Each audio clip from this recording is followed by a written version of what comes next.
So what do you call yourself? Welcome to the LaTangela Show. Hey. Hey, what can I do for you this fine day? This is your destiny.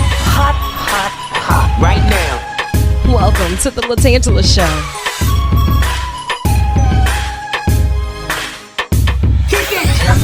Come on in and enjoy yourself. Right now.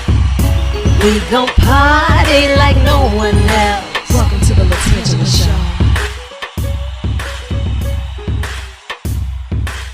There we go, bam. There we go, yeah. There we go, bam. There she go. Oh, This is nice.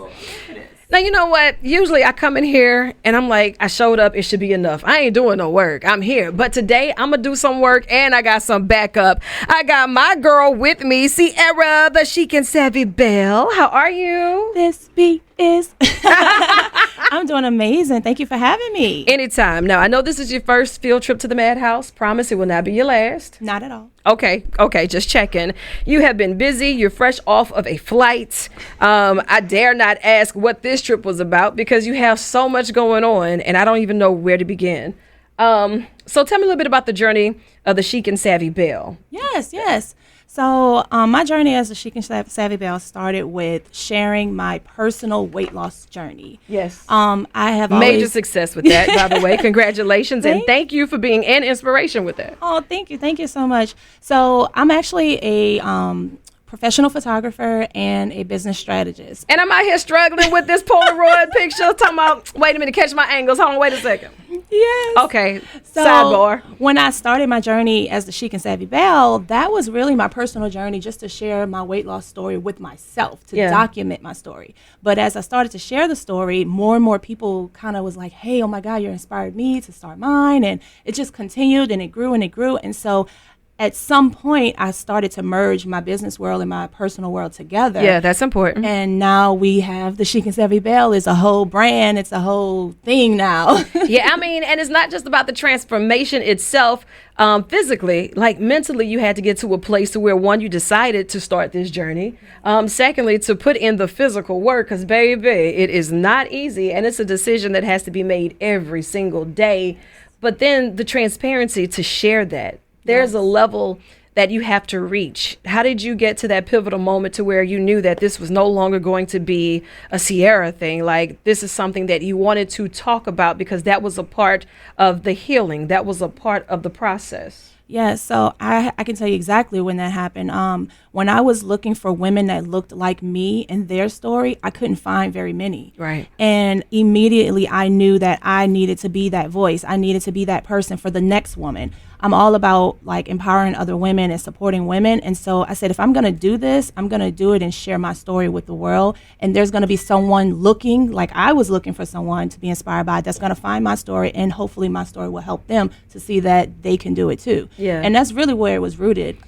And I just did it. You know, when you get to writing a story, when you're authoring something that you're sharing, you're giving bits and pieces of yourself to the world, and people can take that narrative, they can run with it however they see fit, right? Yes. At what point do you, if at any, because maybe you didn't come across this brick wall. I come across it often.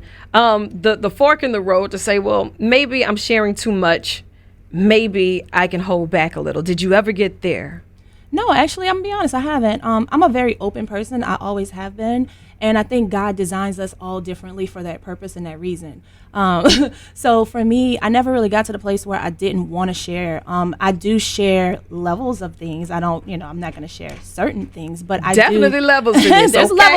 levels to this, but I'm okay with sharing my story because I've always been an open person. And I feel like that's how we all learn from each other. If you go through something and you are not comfortable with sharing it, that doesn't mean that your story isn't impactful. But people like myself that are okay with sharing it, it's just a little bit more impactful because now there's somebody out there that you can resonate with. There's somebody out there that you can say, oh my God, I went through the same thing. And I'm okay with being that catalyst. I'm okay with that. I think God gave me purpose and to be that type of person. And so I'm just letting him lead me in that way. Absolutely. And you'll never understand the importance of your transparency in someone else's life, because if you're meeting them where they are, like you said, I couldn't find it, I needed it, so I wanted to be who I needed in that moment. That helps others. You know, whether you get the pat on the back, whether you hear their success story or not, you have to let it go and trust that it's going to do what God gave it to you, what it was intended to do. Yes, absolutely.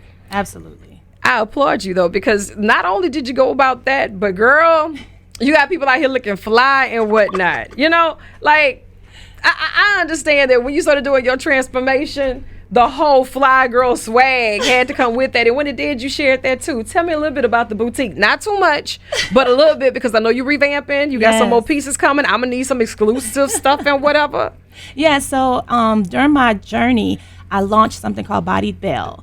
And like, I'm the Chic and Savvy Belle. I've always felt like I'm a Southern belle at heart. So I branded everything from the Southern belle's perspective. But, you know, we are snatch waist gang, all that. So I started off with waist trainers during my weight loss journey. Yeah. And the weight loss journey just prompted so many women to like feel confident in themselves. And the waist trainer thing, that was when that movement was really, really big. Yeah. And it just happened to be a area that I enjoyed, and I love fashion and I love clothes, and I just love feeling like a woman. I'm a feminine woman and I love to feel feminine. So when I launched the boutique, it was an extension of my fitness line. And so that happened during the pandemic. Like, I literally launched during the pandemic, and it was crazy to see how many women just naturally like evolved into my brand because of what it stood for. It stood for, you know, empowerment. It stood for feeling good about yourself. And the boutique is just, it's one of my passions. It's one of the things I love and enjoy. And I'm going to forever be a feminine, womanly girl. So like, clothes are going to always be a part of my life. But I'm grateful for all of the customers and the women that love my clothes and they support us. And yes, we are rebranding, but we'll be back in 2023 a little later. That's it. And you know, we'll be here. This is an extension of your office. So as you unveil more of that, I expect to hear more of it and get my exclusive pieces. I said it, I meant it, and I'm holding her accountable for and with it. Now, I know that we're doing something major, the Boss Belle 2023. Please tell me all about the Belle Society presenting this dinner, this soiree, and the vision behind that. Yeah, so let me just backtrack a little bit. So when the pandemic happened, my team and I, we were launching something called the Boss Belle Dinner Soiree.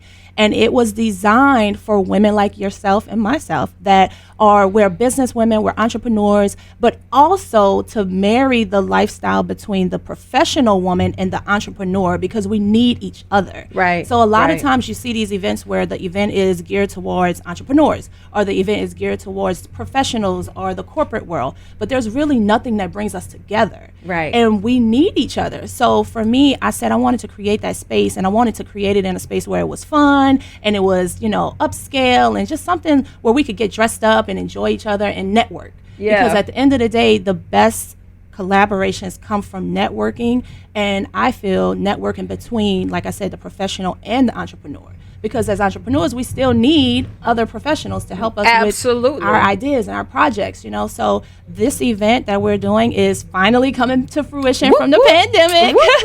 So I'm super excited that we're finally getting it done. And I invite like all the ladies, if you are a professional or if you're an entrepreneur, this is an event for you. As long as you're a lady, you are invited. That's it. That's it. You know, and I'm super grateful that you kept me in mind and even thought to have something that would empower other ladies who give and who you think are trailblazers and are impacting someone along the way. That shows the selflessness that you have. You know what I mean? Yes. Where people can compliment each other. Everything isn't a competition. Yes. If we don't learn to support each other, we're really not supporting ourselves. You know? Yes. And I appreciate you so much for that, for the information as of how we can get these tickets, how we can be a sponsor, how we can get these headshots, how we can get these waist trainers, how we can do all things that's chic and savvy with this Belle. How do we keep in touch?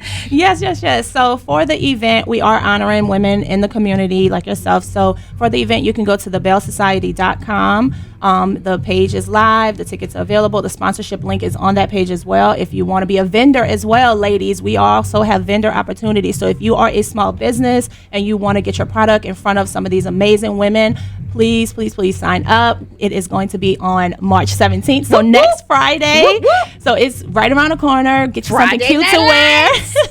And come on out and celebrate yourself and celebrate some of the amazing women in the Baton Rouge community. It's going to be fantastic. That's it, Sierra, the Chic and Savvy Belle, my girl. Got her in the hot seat and on the tan line, fresh off that flight, because she is out here doing things, just traveling and making it happen. I am proud of you, and I know you got more work to do, so you chase the sun or let the sun chase you. But either way, get after it. I love you, and there's absolutely nothing you can do about it. Yes.